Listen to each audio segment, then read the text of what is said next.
Why make a map of Matthew? But first, to understand why you need to make a map of Matthew, you need to understand, what is the Bible? The Bible is an old, ancient document that is nothing but a collection of scraps. And these collection of scraps can almost act like a maze sometimes, where you feel trapped and you can't get out. And there's just endless rabbit holes after rabbit holes.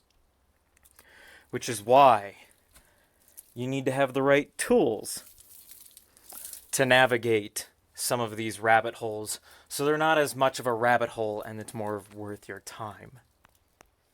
If you don't have the right tools for your rabbit holes, you can find yourself getting rather trapped inside of the delusions and things you can think about these ancient, encrypted, holy documents.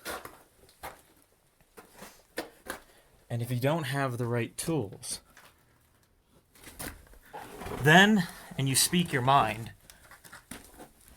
you might misspoken on something one or few too many times.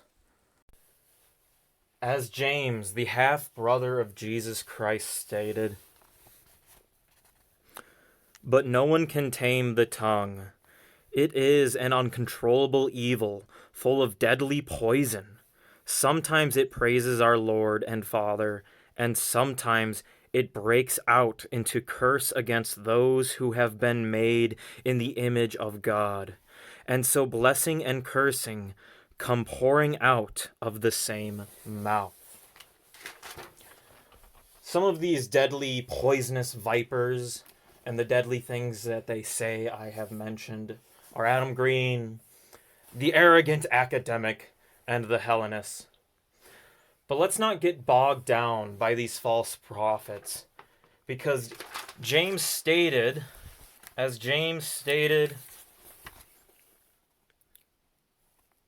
"So also the tongue is a small thing, but what enormous damage it can do.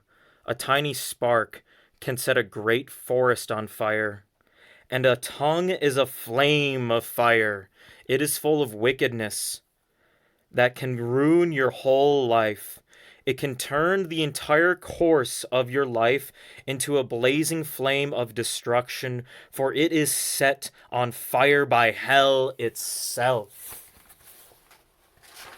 And the spark that I want to discuss here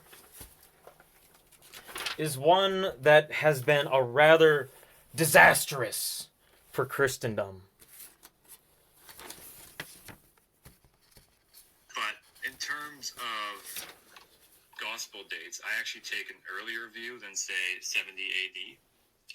And I do hold the Markan priority, by the way. Now, it doesn't, my view... What did you say about Markan priority? That I hold the Markan priority. Okay, Mark came first, right, I agree. Yes. It's not a good sign. Well, I don't agree. Especially if it means if I have to agree with the likes of Adam Green. You know, when I first heard Thamster say this in this debate, I was honestly flabbergasted, mind blown that someone could believe in such a thing. Because I'm rather a radical traditionalist.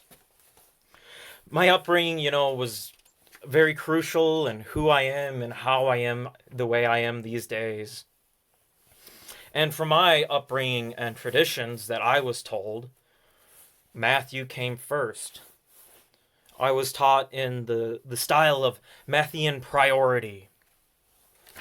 And the reason why I know that this is the truth from my upbringing, the lessons I received, is because Eusebius stated that Matthew came first in chapter 24 of his chapter 24, the Orders of the Gospels, book 3 of the Church.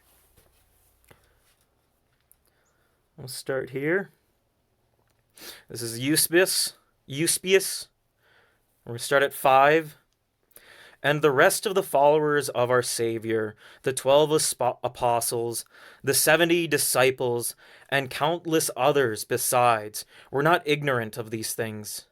Nevertheless, of all the disciples of the Lord, only Matthew and John left us written memorials, and the tradition says were led to write only under the pressure of necessity.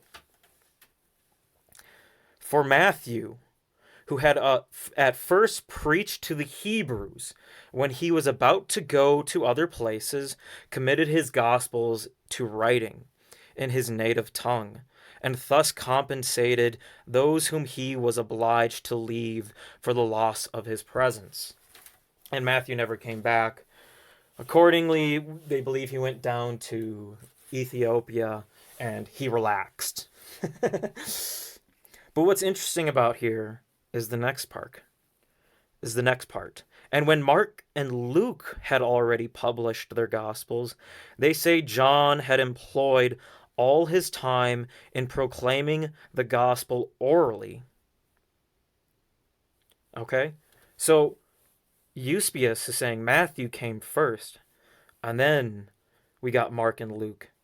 And then Mark and Luke and Matthew were given to John, and he finally proceeded to write for the following reason. The 3 Gospels already mentioned have come into the hands of all, and into his hands too. They say that he accepted them and bore witness to their truthfulness, but there was a lacking in them an account of the deeds done by Christ at the beginning of his ministry. And this is indeed true.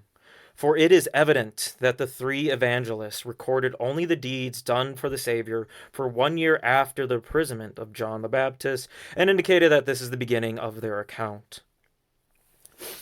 But he goes back into justifying that Matthew came first with this argument here. For Matthew, after the 40 days fast and the temptation which followed it, he's describing the actual lines in the stories in the Gospel of Matthew, indicate the chronology of his work when he says, "Now, when he heard that John was delivered up, he withdrew from Judea to Galilee." Matthew 4:12. But Mark says, "Now after that John was delivered up to Jesus, came into Galilee." Mark 1:4. So what Eusebius is pointing out here is that Matthew's writing in the person at the moment, or at least taking notes of some kind, while Mark is stating these are the things that happened and unfolded. And I could finish that, I guess, but we'll just read into Luke at the end there. And Luke, before the commencing his account of the deeds of Jesus, similarly marks the time when he says that Herod, adding to all the evil deeds to which he had done, shut up John in prison. So he's arguing that Mark and Luke were written definitely not during the time of Christ and the preaching, but Matthew was. So here we have a source, a very valid source, ancient source. You know, he was literally the right-hand man of Constantine, the great saint. And he makes a textual argument saying Matthew's writing like he's there in the moment. And we're told that Matthew was there in the moment. But most importantly, in Eusebius's argument, he includes the other synoptic gospels. Okay? He doesn't just read one story from one gospel. He references all three of them where they mention the same story and how they mention it and what's written and what it's like. So he's not just arguing this little bit of line text here. He's like, no, these 3 lines of text here are supplying some of the evidence I need for the argument I'm making. You know, if you don't include using Mark and Matthew or Luke all together in your argument, and you just grab one Bible line, you're kind of just eating half of your meal. You're not really making a coherent argument at that point, or a good one, when you have the other two books you can reference from also in the Synoptic Gospels. So I really can't blame Thamster for having a completely different understanding of this specific detail, being that he is a devout Catholic and adheres to the Church's doctrine and Pope. But more importantly, biblical historicity isn't his preferred cup of tea and the things he really knows. And unfortunately, I left that clip at home. And if you could imagine, in this location here, I really don't have service, so I can't really get it. For I'm doing a doctorate in theology. I currently have a couple degrees, theology and philosophy as well. So these are very much within the parameters of my interest. The historicity questions in biblical studies isn't my main focus, but I did have to do quite a lot of it in my studies. So it is an area of interest to me. And of course, being a Christian, we have to be ready to have answers on these kinds of things. So that would be me if the audience isn't familiar with me. So Thamster's a pretty intelligent person, got a PhD in philosophy, wife, kids, all around well-rounded person. However, the moment in his debate where he conceded that Mark came first led to a downward spiral of Adam making a more compelling argument.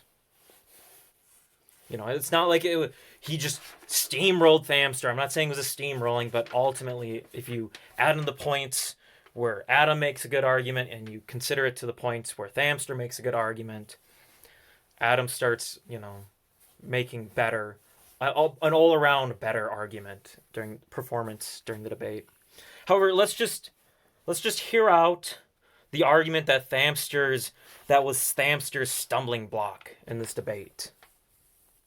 Now, I do take a pre-70 date, and it has nothing to do with the fulfillment of prophecy. I don't need to make a faith-based argument for that.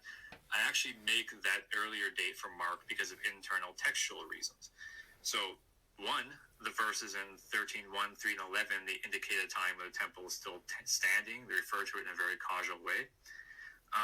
Most importantly, the warning to flee the mountains that Jesus gives does not actually fit with the picture post-70 AD.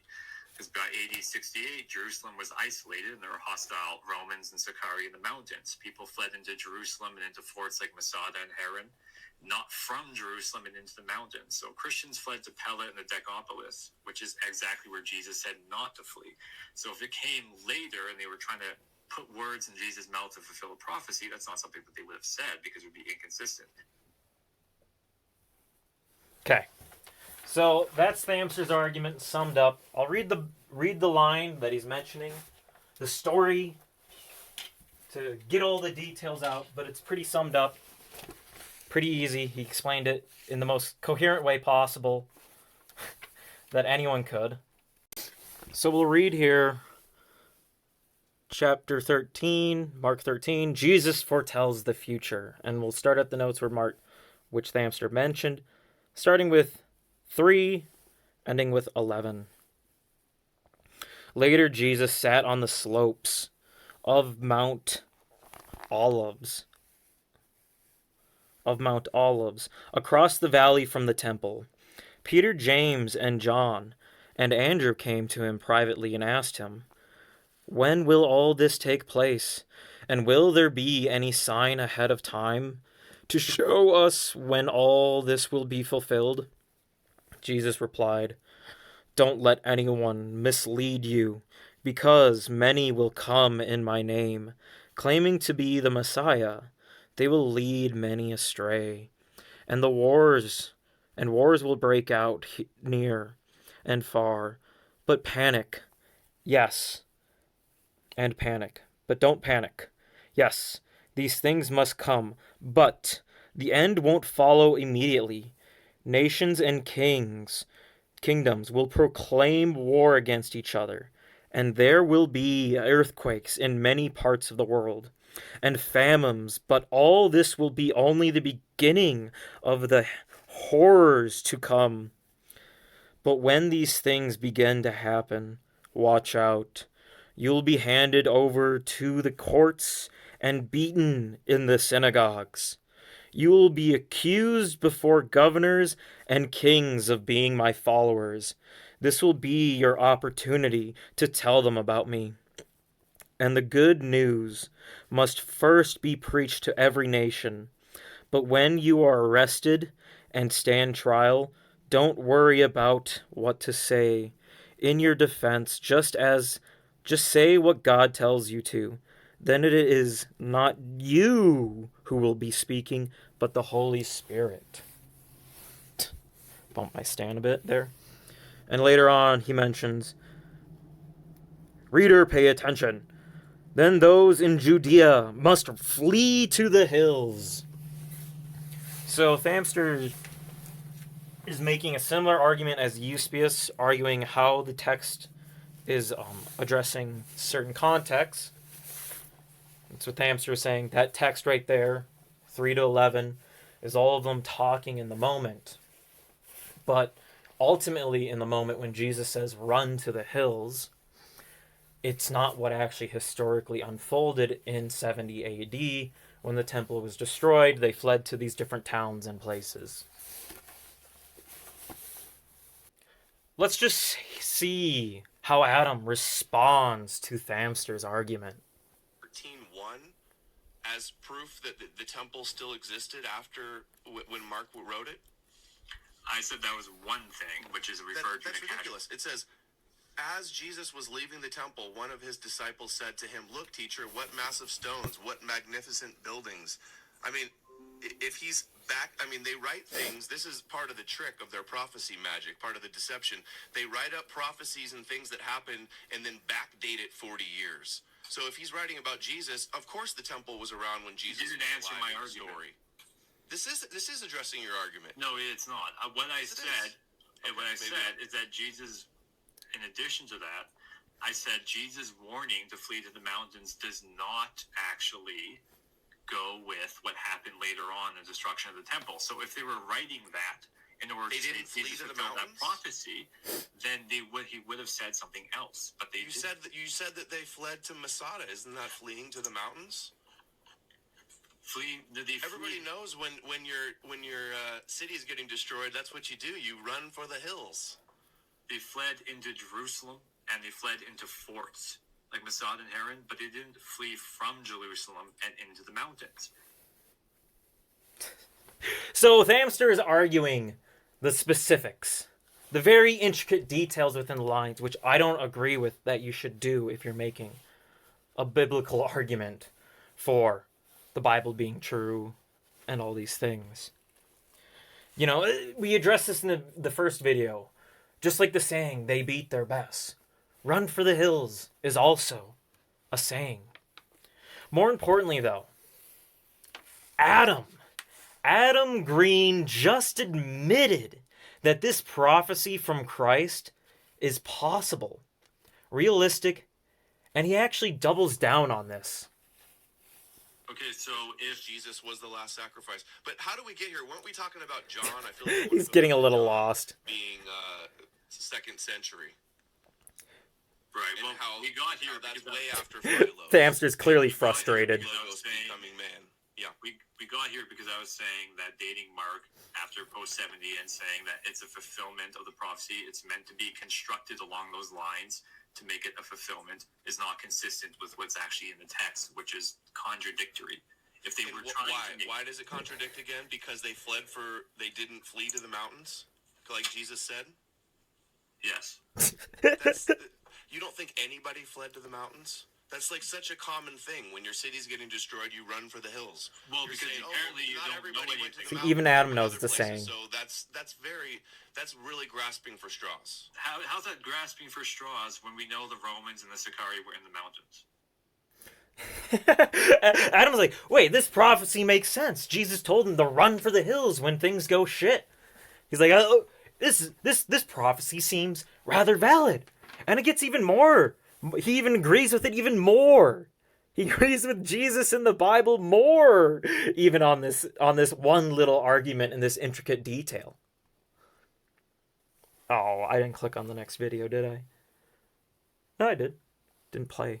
Why would they flee to get killed? That's just not what happened, Adam. I don't know. Maybe Mark didn't know that they were in the mountains or something. Who knows? I'm There's pretty more sure than they one would know. mountains. That event was so massive. Like, why would they not know that? If they were trying to make it so that they would tailor it to look like Jesus predicted this and to fulfill the prophecy, why would they not just say that he said flee?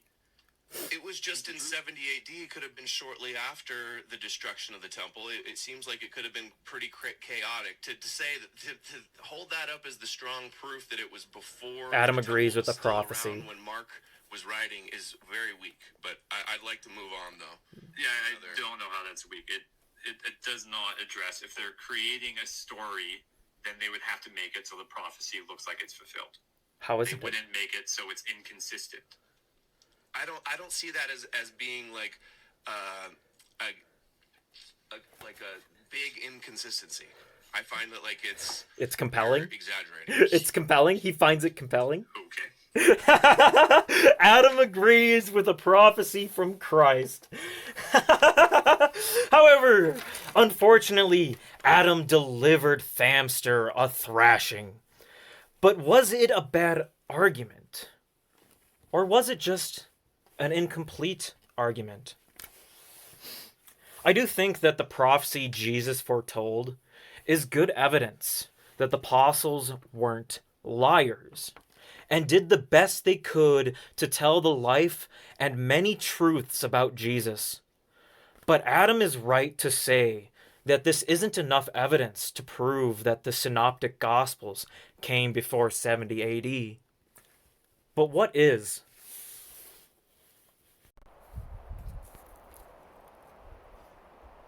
Well, there are reoccurring patterns of differences and similarities for concepts and contexts given between the different gospels that tell the same stories. However, this is dependent on which apostle is involved in telling the story about Christ.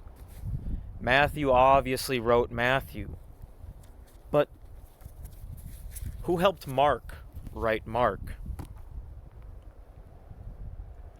Many passages of Scripture speak of Jesus as the exalted Lord, but Mark's gospel presents another side of Jesus as well, his servitude.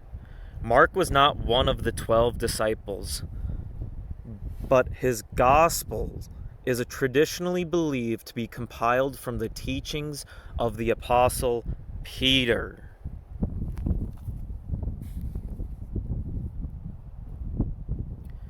So, what we're going to do then is compare Jesus foretells the future between in Matthew and in Mark, similarly to what Eusebius did, but Thamster failed to do.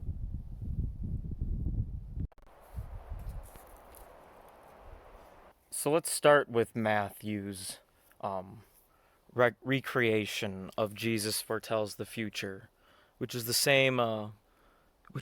same story as Mark 13, which Thamster referenced.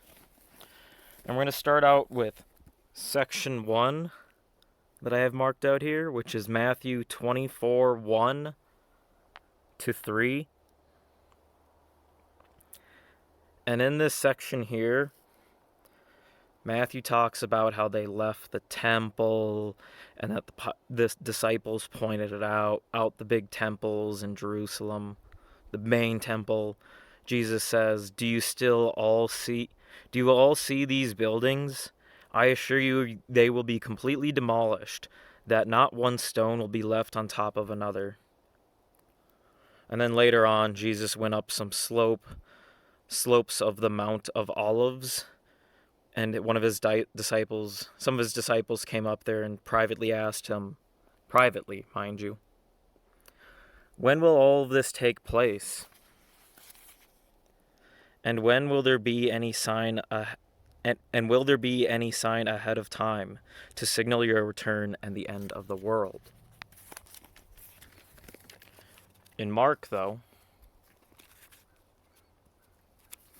and it's section 1 here, from Mark 13 to Mark 13, 1 to 4. We have the same story for the most part. They're leaving the temple, the main temple. One of his disciples, and it's directly saying, "Teacher, look at these tremendous buildings. Look at the massive stones in the walls." Unlike Matthew, which just says the disciples asked him about, just pointed them out. He didn't give a specific quote. However, Jesus says the exact same thing as it did in Matthew. But later, Jesus sat on top of the slopes of Mount Olives, across the valley from the temple. Matthew didn't have that detail. Damn fly. Matthew didn't have that detail. However, Peter, James, John, and Andrew were all there.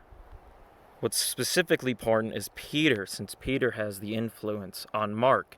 And Peter's like, hold up, this valley was across from the temple. We could see it when we were talking to Jesus. And these were the specific disciples that were there. And they privately asked him, just as Matthew said, some disciples privately asked him, when will all this take place, and will there be any signs ahead of time to show us when all this will be fulfilled? So right off the bat, we're already seeing some influence from Peter on this story, because he identifies himself as being one of the disciples that was there when they asked Jesus about this.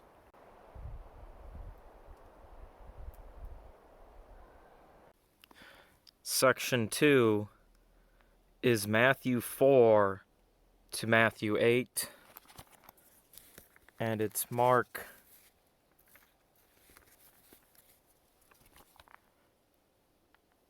5 to Mark 8. And those lines right there are exactly the same lines and cover all the exact same concepts. There is one difference. Mark says, Jesus replied. Matthew says, Jesus told them. So, nothing really different there.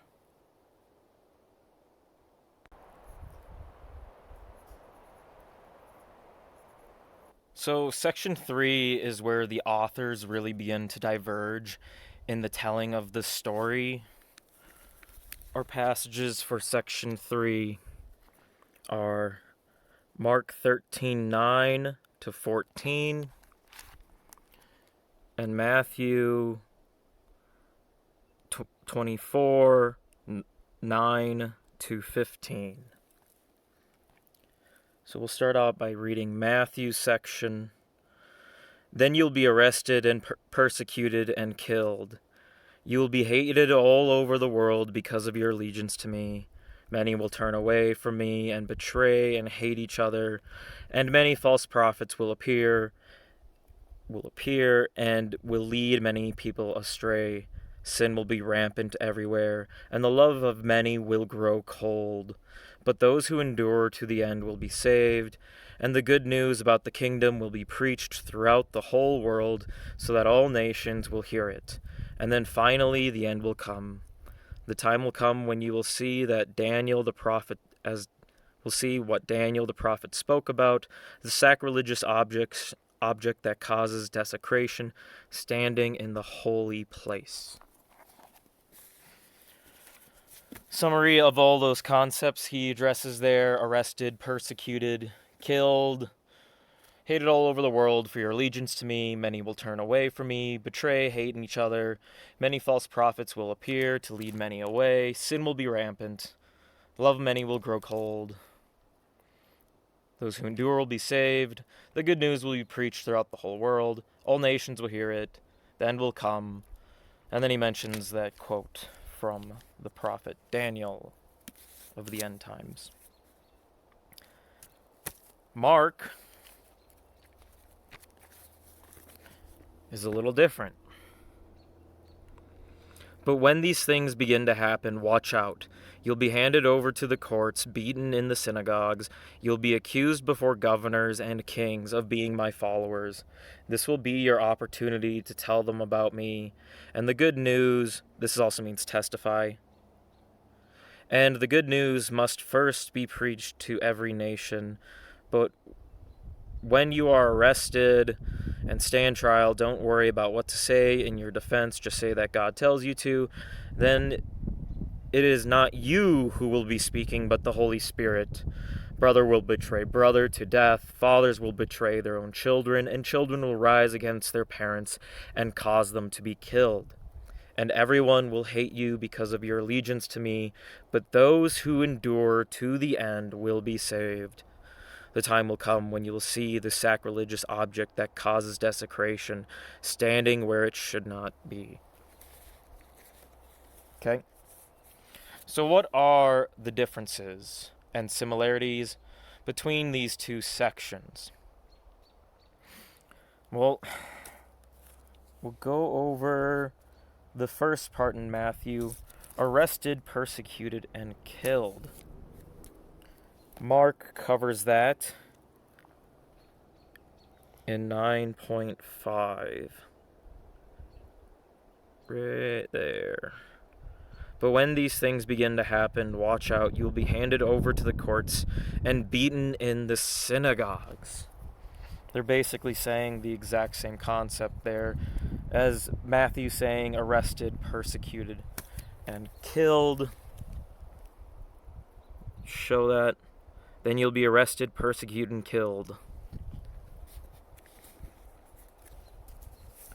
Second part is covered in the second part. Hated all over the world for your allegiance to me. Okay. This is split into two parts. Mark covers it. In Mark 9.5,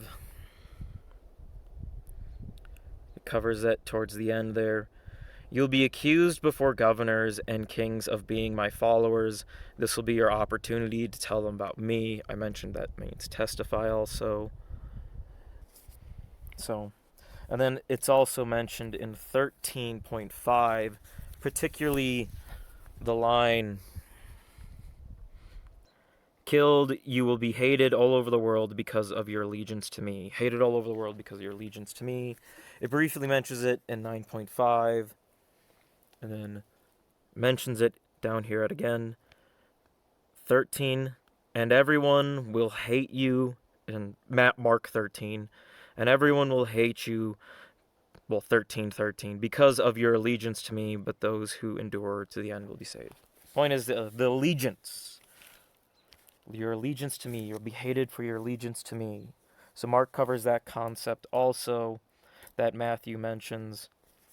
The third concept Matthew mentions is many will... Let's just pull it up here. Oh, that's Mark. Matthew 10. Right here now.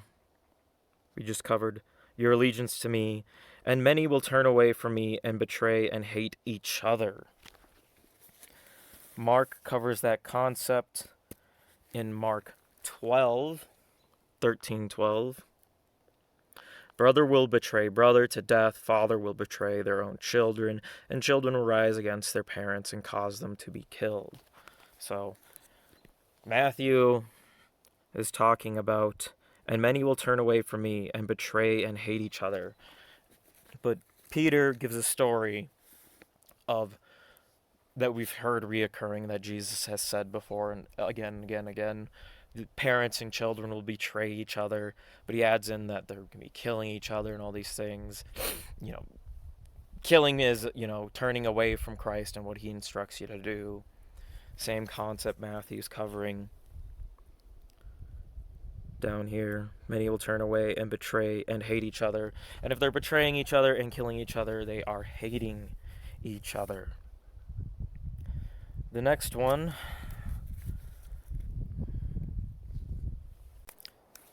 is Matthew 11. and many false prophets will appear, and will lead many people astray. Now, what I have marked as section 3 for Mark, being Mark 13:9 to 14, doesn't mention anything at all, okay? Anything at all about false prophets. However, later on in Mark, it does mention false prophets here in 21 and 22. And then, if anyone tells you, look, here is the Messiah, or there he is, don't pay any attention, for false messiahs and false prophets will rise up and perform miracle signs and wonders, so as to deceive, if possible, even God's chosen ones. And that line right there from Mark, being 21 and 22, is exactly the same lines that Matthew has in Matthew 24, 23, and 24. Right here. Okay? Not to mention, in the beginning of this whole thing, they had the same line here. Don't let anyone mislead you, for many will come in my name, saying, I am the Messiah. They will lead you astray. So that concept's already been addressed in the beginning of the story and is addressed later. So Matthew bringing it up one more time really doesn't change the story in a way where it makes Mark not following the same story.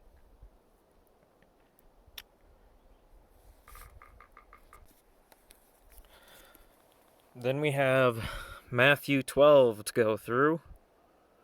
Sin will be rampant everywhere, and the love of many will grow cold. So, we already had Matthew writing again about false prophets, again within the story. Well, he's already wrote about the rampant sin, okay? He's already wrote about the... up here, I gotta find it so you can find it. Sin will be rampant everywhere, and the love of many will grow cold. He's already wrote about this right above here in 10. And many will turn away from me and betray and hate each other. It's just more elaborate and detailed with that first line there. But they're basically, addressing the same concepts for the most part of this, for being within the story.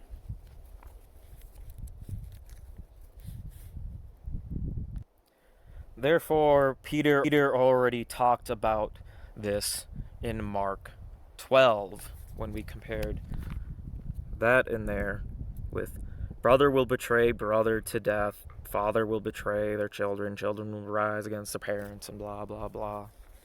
Rampant sin, hatred, and turning against God's ways.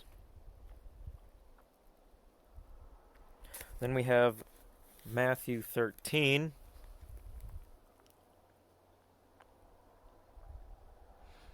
But those who endure to the end will be saved.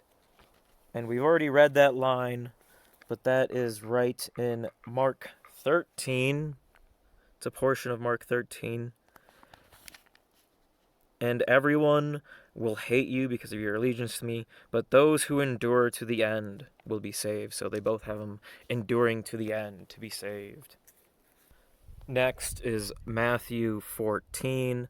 And the good news about the kingdom will be preached throughout the whole world, so that all the nations will hear it, and then finally the end will come. Mark covered that also, that concept in general in Mark 10. And the good news must first be preached to every nation. So they're both talking about preaching the good news to all the different kingdoms and nations in the whole world. However, Matthew adds in, finally the end will come. And Mark 10 doesn't discuss about the coming of the end.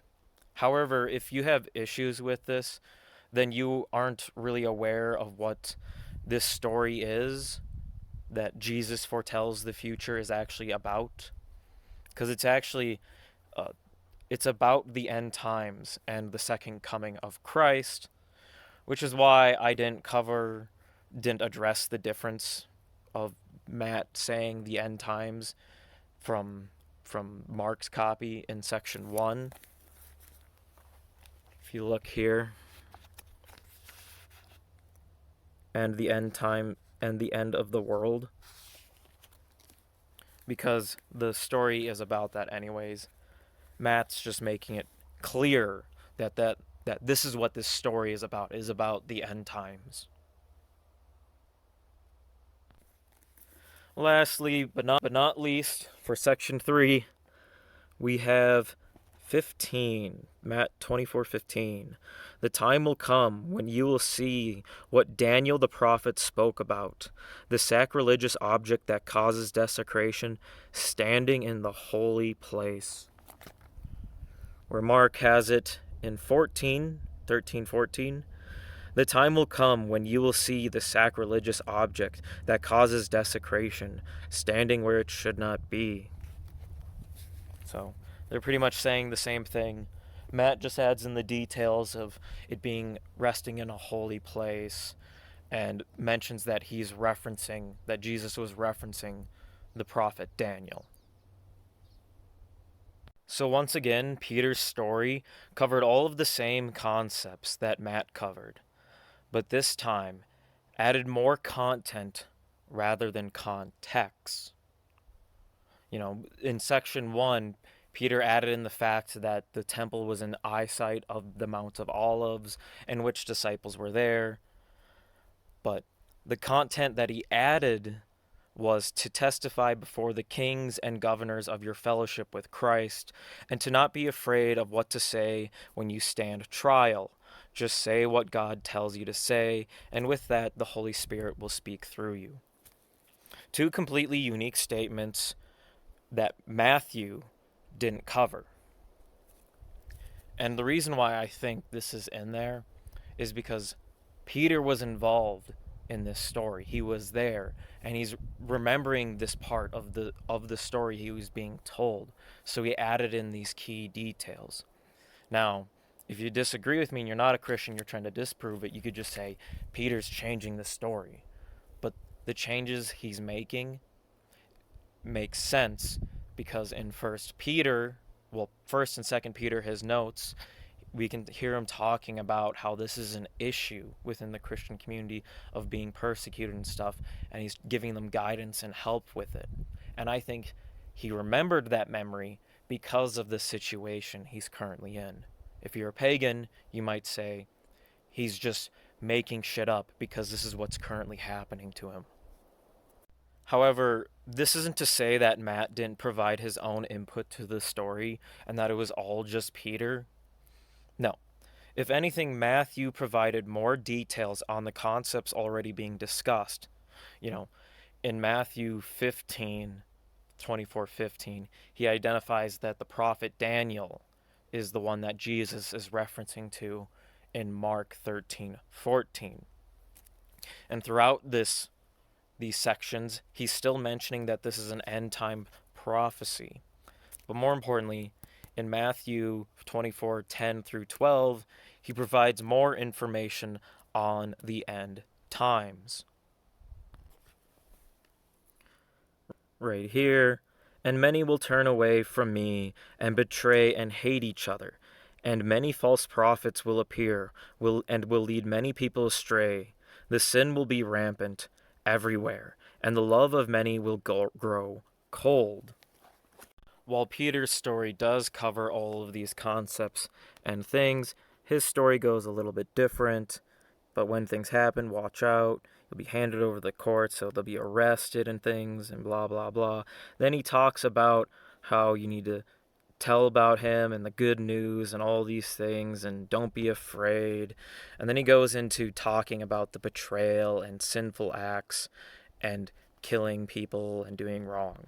So he talks about all these same concepts, not necessarily all in this section here, but in the actual story they're telling in Mark 13. what's important here is that these details that Matthew is providing between 24:10 to 12 are between the lines. You will be hated all over the world because of your allegiance to me, gives details, and then concludes on 13, but those who endure to the end will be saved. Well, Mark has these same concepts that Matthew has in between the details that Matthew doesn't cover, Mark doesn't cover word for word. Mark still has these lines, and everyone will hate you because of your allegiance to me, but those who endure to the end will be saved. Almost as if they had the same notes for the same story, but just told the story differently.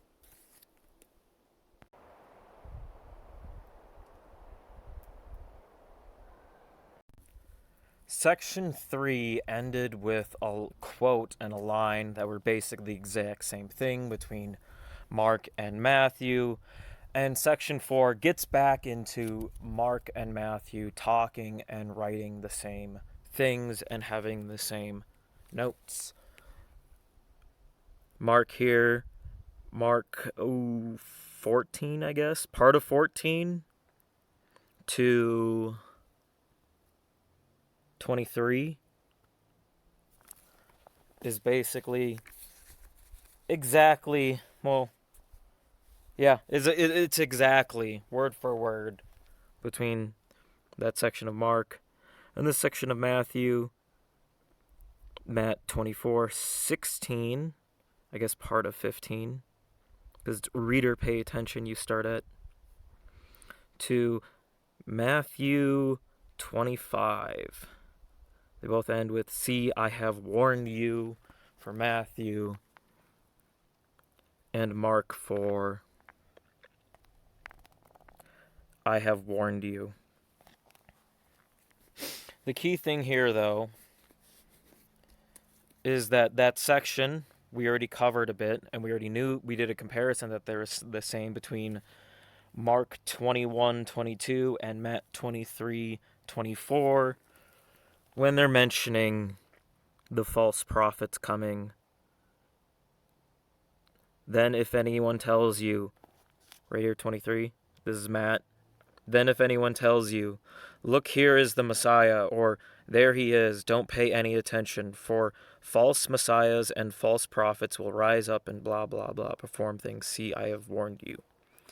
Matthew then elaborates more about false prophets by giving parables on it, and false prophets and the coming of Christ, giving parables about it.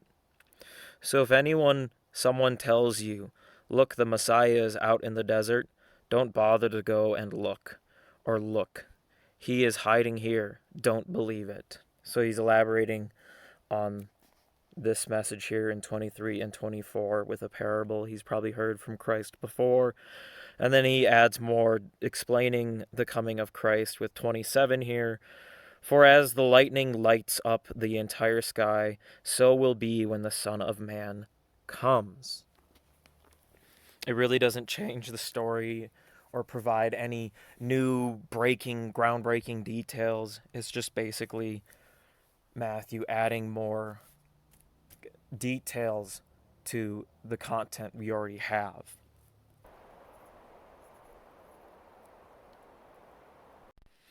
Then Matthew and Mark get back into using the same notes for section 5 at Mark 13:24 all the way to 20:32, ending with the Father knows. And Matthew at his section 5 starting at 24:29 to section 2:36, ending with only the Father knows. Virtually the exact same thing. The only difference is they describe the coming of Jesus Christ a little bit differently, but really not to the point where it's a different story. Here's Mark's story for it, starting at 26 there. Then everyone will see the Son of Man arrive on the clouds with a great power and glory, and he will send forth his angels to gather together his chosen ones from all over the world, from the farthest ends of the earth and heaven. Where Matthew's is significantly longer and has more things added to the story, but doesn't change the story. And then at last the sign of the coming of the Son of Man will appear in the heavens, and there will be deep mourning among the nations of the earth. And they will see the Son of Man arrive on the clouds, just as Mark had, of heaven with the power and great glory. And he will send forth his angels, just as in Mark, with the sound of a mighty trumpet blast, and they will gather together their chosen ones from the farthest ends of the earth and heaven, both concluding on the same statement. And at least in that section right there, and like I mentioned, they both finish off like this is in Mark, only the Father knows. Since you don't know when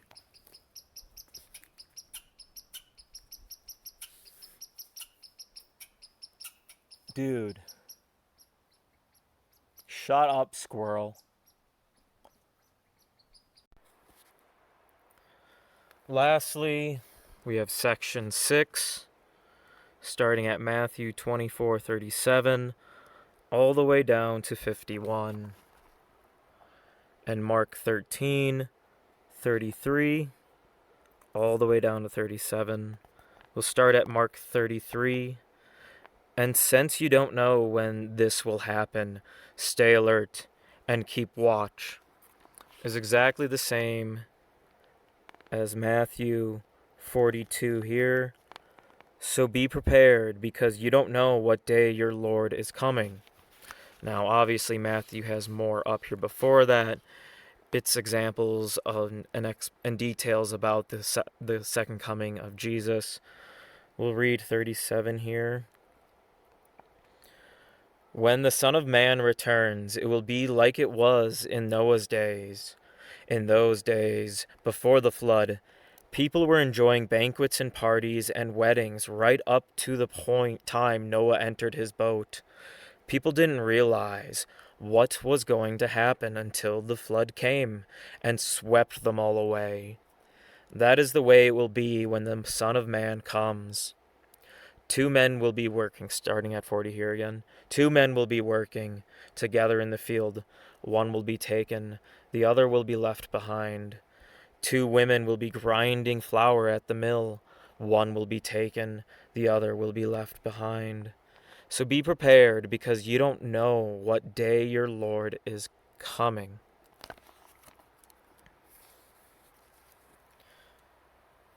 So Matthew has, without any certain of a doubt, introduced something new. Or did he?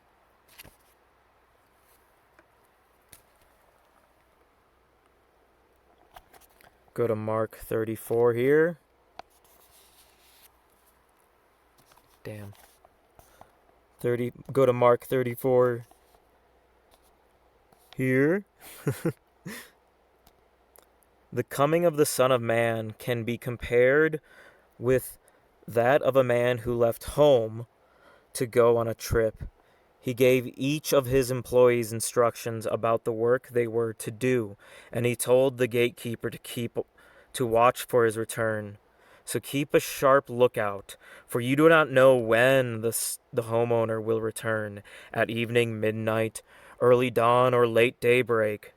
Don't let him find you sleeping when he arrives without warning. What I say to you, I say to everyone, watch for his return. Now, Mark's comparison is in no way the same as Matthew's, saying he talks about Noah and the flood and people being at these banquets and weddings and things. And then he mentions one will be taken and one will be left behind. But does Matthew not give the same comparison?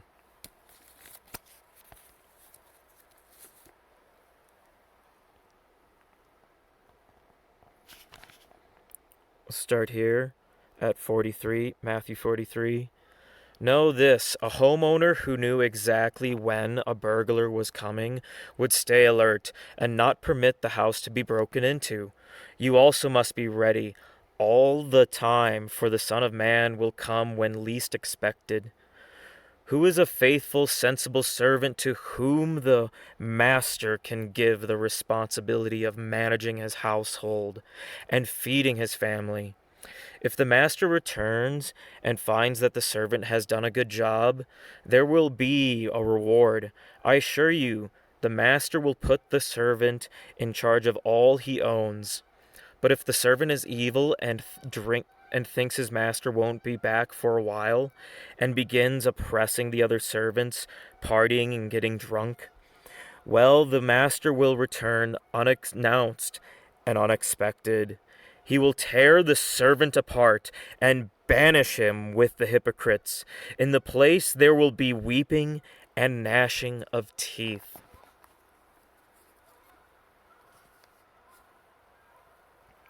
What I find interesting about this section, being section 6, is that both of these stories seem to cover a lot of the same concepts, but in entirely different ways. Now let's tie this all together. As mentioned earlier, Matthew 42. So be prepared, because you don't know what day your Lord is coming, is exactly the same as Mark 33. And since you don't know when this will happen, stay alert and keep watch. Mark 34 then goes into, the coming of the Son of Man can be compared with that of a man who left home to go on a trip. He gave each of his employees instructions about the work they were to do. Matthew 45 goes into, who is a faithful, sensible servant to whom the master can give the responsibility of managing his household and feeding his family? If the master returns and finds the servant has done a good job, there will be a reward. So, Mark 34 and Matthew 45 to 46 both implicate that the master has left responsibilities. And more importantly, he's coming back. They both also mention staying alert for the master's return. In the next line in Mark 30, being Mark 35, so keep a sharp lookout, for you do not know when the homeowner will return, at evening, midnight, early dawn, or late daybreak. And Matthew mentions this in 44.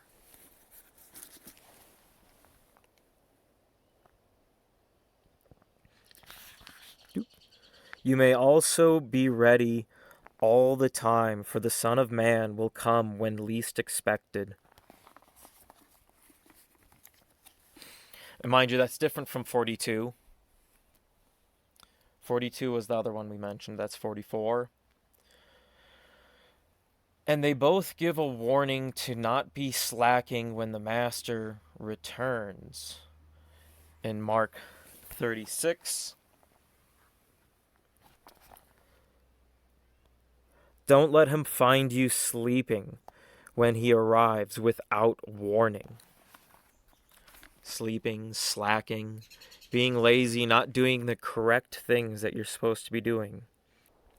This is covered in Matthew 48 to 51.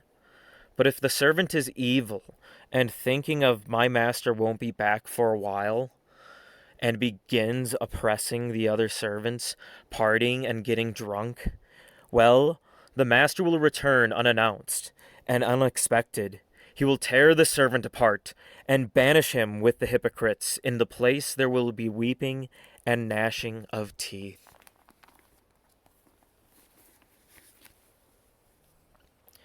The last line in Mark is just a repeat of the exact same thing we've been hearing in Mark 34, not Mark 34, Mark 33, Matt 42, Matt 44, and Mark 35, where it says at 37 there, "What I say to you, I say to everyone, watch for his return." So, they have all those same aspects of the story. But why doesn't Mark discuss Noah and the one taken and the one left behind? Well, the same reason Matthew didn't know which disciples asked Jesus about the destruction of the temple, and that you could see the temple from the top of the Mount of Olives, because those details weren't in Matthew's memories. Those were Peter's memories. Just as Peter didn't remember Jesus discussing Noah, but the issue that still remains is that Matthew wasn't there. So why does Matthew tell the same story? You can't say he copied Mark, because there is no reason to argue about the silly biographical details, and would include and he would obviously include these biographical details about Peter because he was the rock of the church. All right? Peter was the man of Thamster's church. And Eusebius even wrote saying that Mark was written in the moment because he said, John the Baptist, now that we know that John the Baptist, while comparing Luke and Mark's version of John, they are like implying that it's a past event.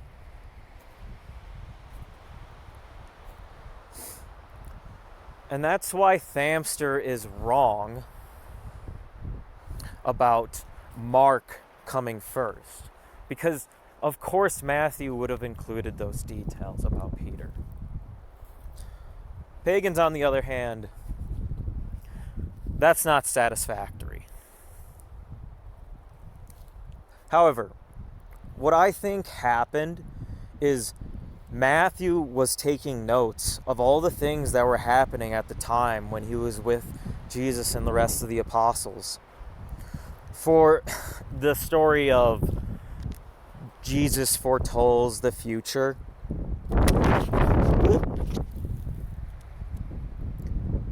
Matt probably talked to James, John, Andrew, and Peter afterwards, after their discussion with Jesus, and added some brief notes about the temple written later, and wrote down some of the things they said.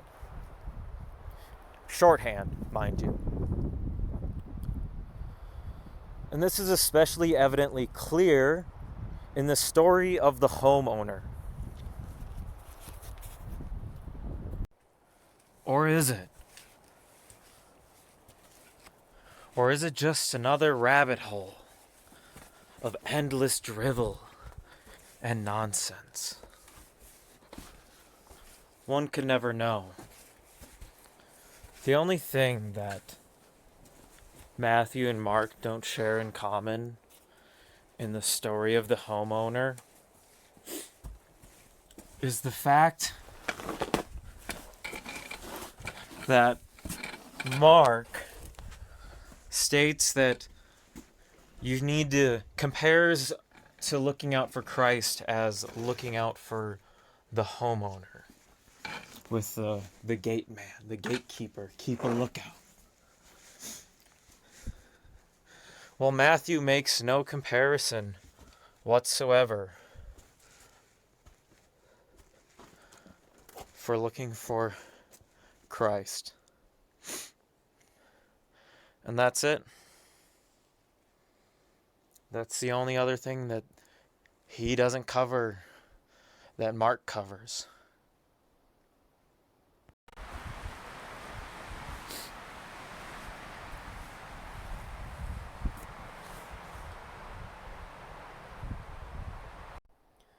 However, he implies all the others. The man leaving, giving out instructions, and warnings against getting caught off slacking. Yet he only uses 3 of the same words for telling the story as Mark, which are employee, Mark uses, Matthew says servants, home, and man. All the other concepts aren't the same for how they deliver the story. About the homeowner. However, when Jesus foretells the story, they pretty much copy all the same things. They talk of the fig tree, Jesus coming down from the clouds, the generation lasting to see the coming of the kingdom. Talk about Jesus warning and be wary for the false prophets. They talk about the mountain and the temple and all those things.